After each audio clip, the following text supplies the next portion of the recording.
Hindi bababa sa 17,000 na mga pamilya ang naapektuhan ng malakas na lindol sa Mindanao. Ayon sa Office of Civil Defense, higit 4,000 pamilya o 8,000 individual ang nananatili ngayon sa 23 evacuation centers. Patuloy din ang search and rescue operations sa mga gumuhong gusali sa apektadong mga probinsya.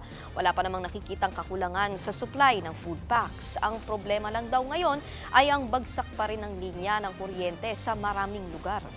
Yung mga utilities natin, supply ng kuryente. Ito po, syempre, down pa din yung mga powers especially in dyan sa Sarangani.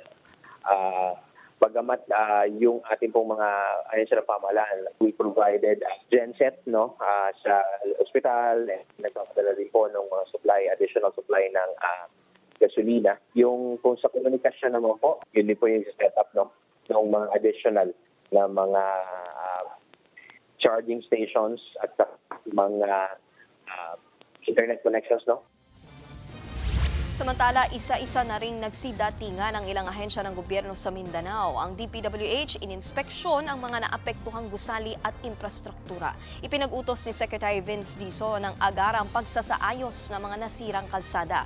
Ang Department of Health naman sa mga public hospital nagtungo para inspeksyonin ang kalagayan ng mga building.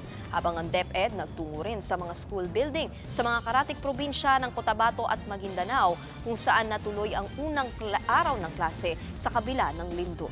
Mga kapatid, Nikki de Guzman po. Para sa pasada ng mga rumaratsyadang balita, mag-follow at mag-subscribe na sa social media pages ng News 5.